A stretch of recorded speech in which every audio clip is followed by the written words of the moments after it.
Votre attention s'il vous plaît. Cet élément est en français. Contactez-nous pour savoir s'il est aussi disponible en la langue de votre préférence. Veuillez aussi noter qu'il est en audio uniquement. Dépourvu de ce fait d'image originaire. Nous sommes Christ Equality Fondation. Œuvre évangélique internationale. Nous sommes christequality.com. Nous sommes évangile-éternel.com. Nous sommes toi et moi. Nous sommes vous et nous. Nous sommes tous ensemble réunis, main dans la main pour la conservation, la promotion et le partage de notre commun héritage, qu'est l'évangile éternel, ou le pourquoi de chaque chose. Motivez-nous s'il vous plaît, de continuer à vous servir, en souscrivant à l'une de nos YouTube channels, qui correspond à votre version linguistique. Souscrivez s'il vous plaît. À présent, la rubrique Pasteur et thème vous invite à suivre L'homme de Dieu, le docteur Philippe Soumbou, ministre de l'Évangile éternel. Recherchez-vous les enseignements du docteur Philippe Soumbou. Allez sur christequality.com ou sur évangile-éternel.com/philippesoumbou.html. Les enseignements sont disponibles en texte, audio et vidéo. Bonne édification au nom de notre commun Seigneur et Dieu Jésus-Christ. Amen. Oui, les amoureux de la parole révélée, nous sommes en train toujours de parcourir le champ de Boaz par la grâce de Dieu. Là, nous venons de démontrer comment est-ce que Christ et Jésus, qui typifie aussi la vigne de Noé, parce que c'est la pensée de la plantation, comme nous sommes en train de démontrer la portion du temps pour planter. Gloire au Seigneur. Et lorsque nous retournons toujours dans Genèse 2:8, partie A, vous allez constater que le jardin a été planté en Éden du côté de l'Orient. Très important. Ce n'est pas que le jardin a été planté du côté de l'Occident. Non. L'Écriture précise que Dieu planta un jardin en Éden du côté de l'Orient. Très important. Et par la grâce de Dieu, nous venons d'expliquer en amont que les jardins plantés en Éden par Dieu préfiguraient Christ, formés corporellement par la vertu du Saint-Esprit. En cela, nous pouvons maintenant comprendre simplement que le côté de l'Orient, ou alors le côté du soleil levant, dont le jardin d'Éden fut planté, préfigurait le peuple d'Israël dans la première alliance de Dieu, dans l'alliance du matin. Parce que quand vous lisez dans Psaume 84, verset 12, l'Écriture dit que Dieu est un soleil. Donc là, directement, nous pouvons comprendre que Israël, dans la première alliance avec Dieu, symbolise le côté du soleil levant, symbolise le peuple de l'alliance du matin. C'est simple à comprendre. Et là, par la grâce de Dieu, nous pouvons dire prophétiquement que Christ et Jésus en Israël étaient semblables à un jardin d'Éden ambulant. Était tout un jardin ambulant du côté de l'Orient. Gloire au Seigneur. Pourquoi du côté de l'Orient? Parce que le Seigneur, quant à la chair, a été manifesté dans la postérité de David. C'est ça que la Bible précise quand vous lisez dans Romains chapitre 1, versets 1 à 3. Même quand vous touchez Romains 9, 4 à 5. Donc là, nous comprenons, Auguste Assemblée, que ce n'est pas accidentel que Dieu planta un jardin du côté de l'Orient. Parce que tout ce que le bien-aimé Moïse a écrit là-bas, ce n'était que des paraboles, frère. Parce que nous avions dit, selon Matthieu 13, 35, que les jours de la création, ce sont des paraboles. Oui, frère. Et là, maintenant, il est vital de retenir que Jésus-Christ, au bout de son ministère, étant monté, l'Écriture dit dans Acte 1, 8 à 9, que Christ étant monté, il a été dérobé par une nuée. Or, cette pensée sur le dérobement de Jésus par une nuée, cela explique aussi une plantation ou un jardin qui a été arraché par son planteur. Gloire au Seigneur. Donc, Jésus, nous avions démontré que c'est lui le véritable jardin. Et étant monté, il a été dérobé par une nuée.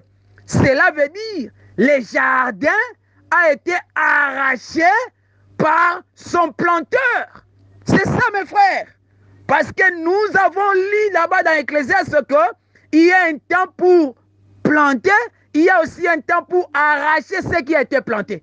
Nous avons compris d'abord dans le premier aspect que Christ, c'est lui la plantation de Dieu. C'est lui le véritable jardin. Et nous voyons au bout de son ministère, quand il fut enlevé, Acte 1 nous explique qu'il a été dérobé par une nuée. Or, cette chose-là explique aussi que le jardin a été arraché. Gloire au Seigneur. Parce que ne peut arracher que celui qui avait planté. Et nous comprenons que la nuée, quand vous lisez dans Matthieu chapitre 17, la Bible dit, une voix se fit entendre dans le ciel en disant que celui-ci est mon fils. C'est que la nuée représente le Père. Gloire au Seigneur. Et quand Jésus fut dérobé par la nuée, c'était aussi une manière que le Seigneur a été retourné en forme de l'éternel Dieu invisible. Donc il fut retourné dans sa portion du Père. Parce que quand il était dans la chair, il manifesta la portion du Fils. Mais après son service, quand il fut enlevé, là il rentre maintenant dans sa portion du Père ou dans sa forme de Dieu invisible. Que le Seigneur vous bénisse. Bien-aimés dans le Seigneur, nous sommes en train toujours de parcourir le pays de Canaan et dans la même broderie des choses. Vous constaterez, Auguste Ensemblé, que dans le livre des Psaumes 80, verset 9, je peux lire cela rapidement, cette écriture. Il est écrit ceci, que Dieu avait arraché de l'Égypte une vigne, il a chassé des nations et il planta la vigne. Gloire au Seigneur. Donc dans la situation contextuelle, nous comprenons tous que la vigne dont Dieu avait arraché de l'Égypte, c'était le peuple d'Israël dont Dieu avait délivré. Donc le psalmiste David, dans cette écriture, il a identifié le peuple d'Israël comme la vigne de Dieu. Parce que même Ésaïe en parle dans Ésaïe 5. Donc là, nous voyons le concept arraché symbolise l'exode ou la délivrance. Parce que quand Dieu a arraché la vigne de l'Égypte, cela veut dire que Dieu avait délivré son peuple, avait délivré son peuple d'Israël dans la maison de la servitude. Ensuite, après avoir délivré son peuple, l'Écriture dit, il a chassé des nations pour planter sa vigne, pour planter son peuple.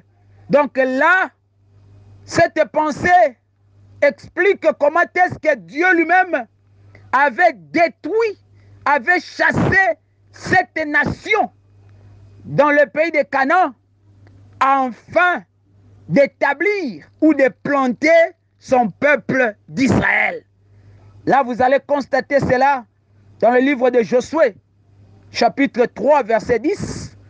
Et vous prenez aussi Actes des Apôtres, chapitre 13, verset 17 à 19.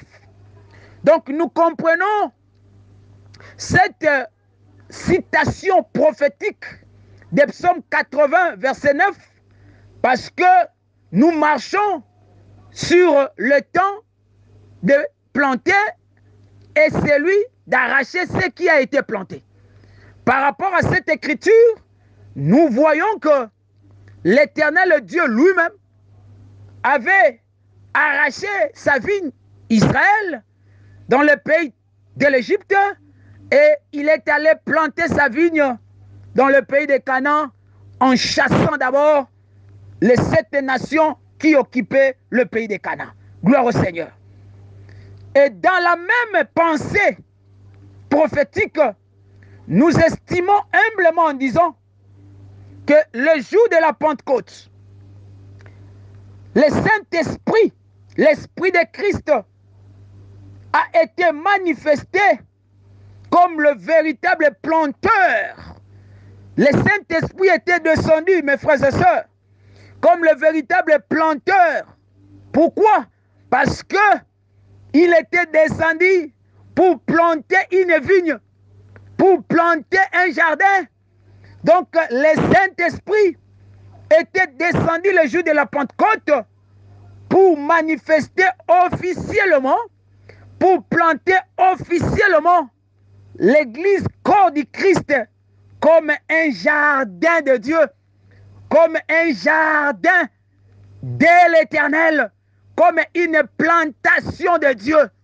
Donc nous comprenons que l'Église corps du Christ, le corps mystère, représente aussi tout un jardin. Et ce jardin, il y a un véritable jardinier, il y a un véritable planteur qui a fait ce service-là. Et ces serviteurs, ces derniers, s'appellent le Saint-Esprit. C'est lui qui a manifesté un jardin, l'Église, le jour de la Pentecôte. Et de là, nous pouvons maintenant affirmer aussi dans la pensée apocalyptique que les arbres agréables à voir, parce que dans le jardin, selon Genèse 2, il y avait 2 catégories aussi des arbres. Hormis les arbres 2 qui étaient au milieu, il y avait 2 catégories des arbres, à savoir les arbres agréables à voir et il y avait aussi les arbres beaux à manger. Et dans la pensée prophétique, nous avons compris que les jardins d'Éden préfiguraient l'Église corps du Christ. Parce que dans Matthieu 13, 35, nous avions dit que le jour de la création, tout ce que le bien-aimé Moïse a décrit dans le livre de Genèse possède des mystères. Donc là, nous comprenons que par rapport à la révélation, les jardins là préfiguraient l'Église corps du Christ. À savoir, l'ensemble de tous les croyants juifs et ainsi que des croyants non juifs ou des grecs. Parce que le croyant juif et le croyant non juif constituent ce que nous appelons l'Église corps du Christ. Donc l'Église corps du Christ, c'est la symbiose des croyants juifs ainsi que des croyants non juifs. Et là, nous comprenons que les jardins symbolisent l'Église corps du Christ. Gloire au Seigneur. Et comme nous avons compris ainsi, là nous pouvons aussi comprendre que les arbres qui étaient agréables à voir dans les jardins préfiguraient les prophètes de Dieu dans l'ancienne alliance pour l'Église corps du Christ. Donc les prophètes de l'ancienne alliance, frères, ce sont des arbres agréables parce que quand nous expliquons les choses, nous ne rejetons pas les prophètes. Les prophètes, ce sont des arbres agréables. Et nous, l'Église corps du Christ, nous considérons les prophètes de l'Ancienne Alliance comme des arbres agréables, tandis que les arbres bons à manger préfiguraient aussi les apôtres de Jésus-Christ dans la Nouvelle Alliance. C'est pourquoi dans la pensée prophétique, vous verrez que Dieu avait dit à Adam que tu pourras manger tous les arbres. Parce que dans la Bible, le verbe manger cache plusieurs explications. Oui, frère. Vous verrez par exemple dans Nombre 14, verset 9, manger veut dire dominer. Même dans Daniel 7. Mais dans Jean chapitre 6, le verbe manger signifie écouter. Parce que Jésus a dit, celui qui mangera de ma chair et boira de mon sang aura la vie éternelle. On mangeait la chair. La chair, c'est quoi? Jean chapitre 1, verset 14, l'Écriture dit que la parole a été faite chair. Donc la chair de Jésus, c'est la parole. Et manger la chair de Jésus, c'est écouter la parole. C'est croire à la parole. Et boire le sang, c'est croire à la révélation de la parole. C'est ça, mes frères. Donc quand Dieu dira à Adam que tu pourras manger, là, mes frères, Adam préfigurait le peuple d'Israël. Oui, frère. Et tous les arbres dont Adam devait manger symbolisent tous les prophètes que le peuple d'Israël devait écouter. C'est ça. Donc, quand Dieu disait à Adam, tu pourras manger tous les arbres, là, Adam n'était pas homme. Adam préfigurait le peuple d'Israël. Et tous les arbres, ce sont les prophètes que Israël devait écouter. Voir Ézéchiel 44, verset 4. Vous verrez cela, mon frère. Même dans Jérémie. Donc, là, maintenant, le Seigneur dit, les jours que tu en mangeras, l'arbre de la connaissance du bien et du mal, tu mourras. Là, maintenant, l'arbre de la connaissance du bien et du mal prend maintenant l'image de Jésus. Oui, frère. Parce que selon la pensée, les jours où Israël, comme Adam, a écouté Jésus comme le véritable arbre de la connaissance du bien et du mal, c'est ce jour-là que Israël devait mourir. Oui, frère. Et là, nous comprenons que Jésus, dans la chair, ce n'était que la continuité de Moïse. Ce n'était que l'image de Moïse, la loi. Parce que lui-même, il était à la fois l'ombre et la réalité. C'est ça, mes frères. Donc, nous comprenons le langage de Genèse là. Ne prenons pas cela à la lettre, frère. Ne prenons pas cela selon la pensée humaine. Nous allons taper à côté. Parce que l'Écriture dit dans Matthieu 13, 35 que les jours de la création, c'était des paraboles. C'était des paraboles, mes frères et sœurs. Donc là, nous pouvons comprendre simplement que les deux arbres qui étaient au milieu préfiguraient la loi et les témoignages, ou l'ombre et la réalité. Les deux alliances, pour nous l'Église, étant les jardins de Dieu. C'est ça, Ésaïe 8, 20, à la loi et au témoignage. La loi et le témoignage, c'est ça les deux arbres. Pour nous l'Église, comme étant les jardins, donc nous comprenons que l'Église corps du Christ est identifiée comme les jardins de Dieu, la plantation de Dieu en ce temps, et les arbres agréables à voir symbolisent les prophètes. Les arbres bons à manger symbolisent les apôtres. Et les deux arbres au milieu symbolisent la loi et les témoignages. L'Écriture et son interprétation. Que le Seigneur vous bénisse. Merci d'avoir suivi ce message et que Jésus-Christ vous bénisse. Si vous avez une question à l'intention de l'homme de Dieu, si vous voulez que l'homme de Dieu prie pour vous, si vous voulez vous confier à l'homme de Dieu, ou si vous voulez tout simplement bénir l'homme de Dieu, contactez-le directement si ses coordonnées sont disponibles depuis sa page. Sinon, contactez-nous et nous lui transmettrons vos préoccupations. N'oubliez pas de faire un tour à notre page évangélisation pour voir en quoi vous pouvez vous rendre utile à Christ par cette œuvre. Que Dieu vous bénisse tous. Amen. ChristQuality.com les cieux en un clic de la souris. Évangile-éternel.com, le site de l'Évangile éternel. Christ Equality Fondation, équilibrer la manne ramassée dans le désert de sorte que chacun ait un eumère.